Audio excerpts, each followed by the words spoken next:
Cricket presents The Campfire, and today we are talking District 6-5A Division II. The schools in this 10-team DISD district include Adamson, Conrad, Hillcrest, TJ, Kimball, Samuel, Seagoville, Sauk, Spruce, and Woodrow Wilson. Let's analyze these teams in our film session.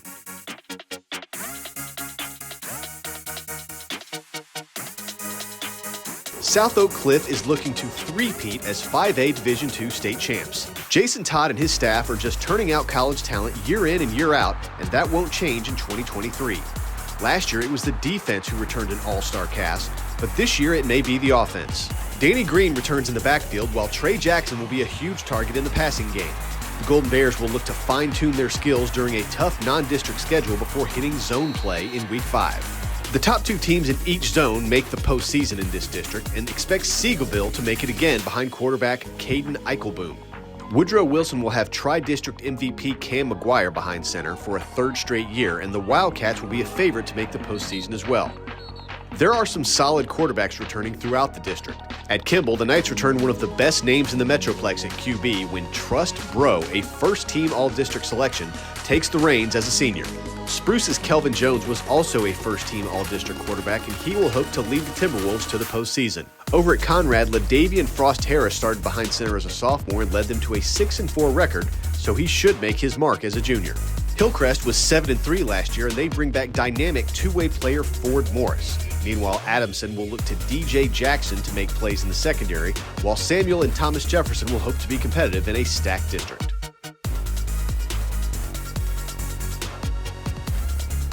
Switch to Cricket and get a free Moto G 5G with your new plan. Smile, you're on Cricket.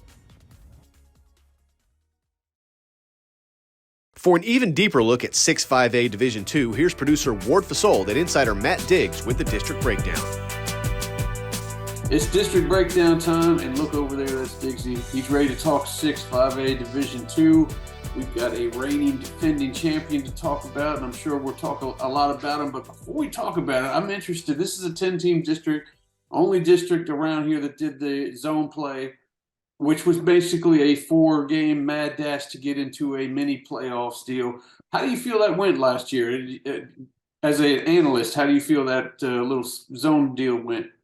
I didn't like it personally. I mean, we had this pretty much set out by, I think, there's 4 weeks left in the season because, they have their 2-week little playoff where everybody who was in that playoff makes it. And it was pretty much sewn up in like mid-October. We knew who the 4 playoff teams were going to be. So I didn't like it. Now, I personally think from hearing some of the feedback and for whatever reason, coming up in our next realignment, there's a 10-team kind of a thing. I don't know if they'll necessarily do that again. But, with South Oak Cliff, I think that was really the impetus because South Oak Cliff really needed the 4 games to get them ready. And that did help get them ready. I mean, they took their lumps in non-district like we thought that they would. But come, December, Todd 2 times was holding up the ring as the reigning and defending state champion. But Ward, I think I'm going to anger because we have a lot of friends at South Oak Cliff, and I know the South Dallas contingent, especially in DeSoto, really did not like you after you were very disrespectful at the mouth last year. But I'm going to go ahead and say right now, here in April, early May, as we're taping these things, that South Oak Cliff will not three-peat. I just do not see them having the depth to do it. So I think the 4 playoff teams are going to be the same 4 playoff teams that we saw last year in Woodrow Wilson, Seagoville, Kimball, and South Oak Cliff. I agree. I can't wait to see what's going to happen in this district, see who makes those seeding playoff games down at the end there. The only district that we have that has a nice little mad dash to an extra playoff season, extra postseason for us. So I like that. We'll post the entire district breakdown segment this Wednesday on our social media pages. Now let's take a look at some game changers and our players on the rise presented by Parker University.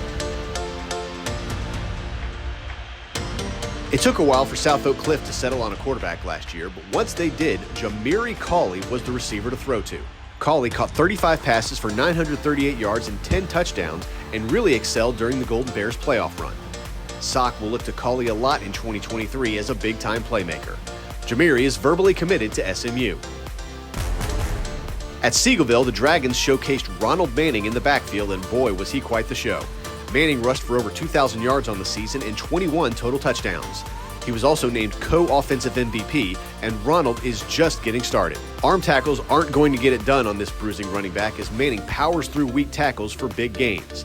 If he can hit that 2,000-yard mark again, look for the offers to start pouring in. Cam McGuire has been the starter at Woodrow Wilson for a couple years now, and he is looking to finish out his high school career with a bang. McGuire was the district's tri-MVP as he led the Wildcats to a postseason spot. McGuire threw for over 2,800 yards and 19 touchdowns and completed 65% of his passes. Cam also competed well against the state's best at an Elite 11 event in Austin a few weeks ago. At South Oak Cliff, Trey Jackson wasn't targeted a lot, but when the tight end was thrown to, he made the most of it. Half of Jackson's catches went for touchdowns as he is a tough cover in the red zone.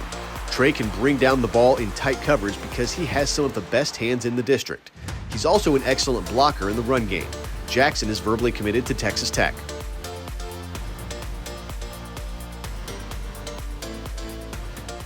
Switch to Cricket and get 4 lines for $25 each per month, plus unlimited nationwide 5G. Smile, you're on Cricket. Our War for Soul caught up to Woodrow Wilson head coach John Fish to talk about the Wildcats in our Media Day segment. All right, it's Media Day. We are talking 6-5A Division II with John Fish from Woodrow Wilson. Coach Fish, thank you very much for joining us. My first question is, I'm interested to see how Coach liked the zone districts last year that you got. You saw that you were in a 10-team district, and you're probably like, well, I don't know, we're not going to have to find any non-district games, but 1 or 2, and then you had to find 4, and you had the zone style thing and a little playoff at the end. Talk about just going through it. What kind of positive and negatives were there in that zone play? Yeah, it was interesting. By the time that I had taken over at Woodrow, a lot of that had already been set in place, and so when I stepped in, that obviously was new to me. I'd never done the zone thing, and obviously playing 4 non-conference games, and our non-district games were against 3 6A schools and a really, really, really good 5A school. So our schedule, even leading up into the actual zone play, our kids were battle tested, and it was very intentional in playing those schools to prepare us for the playoffs and to get us to ultimately reaching the standard that we want to raise at Woodrow. But when you got into the zone play, it was interesting because the games have so much more importance, and I don't mean that in the sense of they're not all important, but the reality is that there's a whole nother zone of your actual district, and so when you're talking about 4 games are going to determine really whether you make the playoffs or not. It's like I remember back at Lone Star, and I think it was 2013. We're in a 5-team district, and it's like, man, one bad night and it's all over. You know what I mean? And so, it would really put a lot of pressure on making sure we're in those seeding games, because after you play those 4 games, you're sitting there going, you're either playing to have seeding in the playoffs, or you're just playing a game just to play a game. Absolutely. Thanks again, Coach. All right. Thank you. You can catch the entire interview Friday on our social media channels. That's going to do it for this week's Campfire. Next week, we dive into District 7-5A Division II. Until then, have a great week, everybody.